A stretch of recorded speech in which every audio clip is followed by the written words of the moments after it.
ನಮಸ್ತೆ,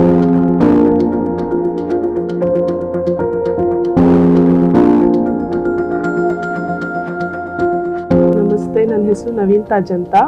ಇವ್ರು ನಮ್ಮ ಮಗಳು ಆಫಿಯಾ ಫಾತಿಮಾ ಅಂತ. ಇವ್ರು 2019ರಲ್ಲಿ ಹುಟ್ಟಿದ್ರು. ಇದೇ ಆಸ್ಪತ್ರೆಯಲ್ಲಿ ಹುಟ್ಟಿದ್ರು, ರಾಮಯ್ಯ ಹಾಸ್ಪಿಟ್ಲೆಯಲ್ಲಿ.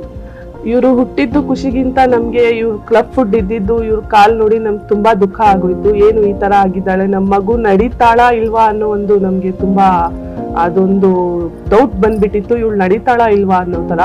ಆಮೇಲೆ ಶ್ರವಣ್ ಸರ್ ನಮ್ಗೆ ಸಿಕ್ಕಿದ್ರು. ಅವರು ಪೀರಿಯಾಟಿಕ್ ಆರ್ಥೋ ಸರ್ಜನ್. ಅವ್ರು ಸಿಕ್ಕಿ ಇದೆಲ್ಲ ಏನ್ ದೊಡ್ಡ ವಿಷಯ ಅಲ್ಲ, ಇದನ್ನ ನಾನು ಮಾಡ್ಕೊಡ್ತೀನಿ ಅಂತ ಅವ್ರು ತುಂಬಾನೇ ನಮ್ಗೆ ಒಂದು ಭರವಸೆ ಕೊಟ್ರು.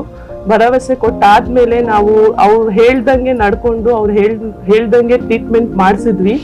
ಮಾಡ್ಸಾದ್ಮೇಲೆ ಇವಾಗ ಚೆನ್ನಾಗಿ ನಡೀತಾವಳೆ, ಓಡಾಡ್ತಾವಳೆ, ಎಲ್ಲಾ ಮಕ್ಕಳ ತರ ನಡೀತಾವಳೆ. ಹೇಳ್ಬೇಕಂದ್ರೆ ಎಲ್ಲಾ ಮಕ್ಕಳಕ್ಕಿಂತ ಹೆಚ್ಚಾಗಿನೇ ನಡೀತಾಳೆ, ಓಡಾಡ್ತಾಳೆ, ಆಟ ಆಡ್ತಾಳೆ.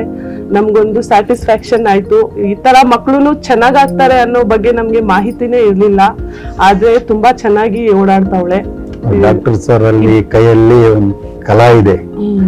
ಅವರು ಏನು ಎಲ್ರಿಗೂ ಆತರ ಒಳ್ಳೇದೇ ಮಾಡಿಸ್ಕೊಂಡು ಹೋಗ್ಬೇಕು ಅಂತ ನಮ್ಗೊಂದು ದೇವರ ಒಂದು ಕೇಳ್ಕೊಳ್ಳೋದು.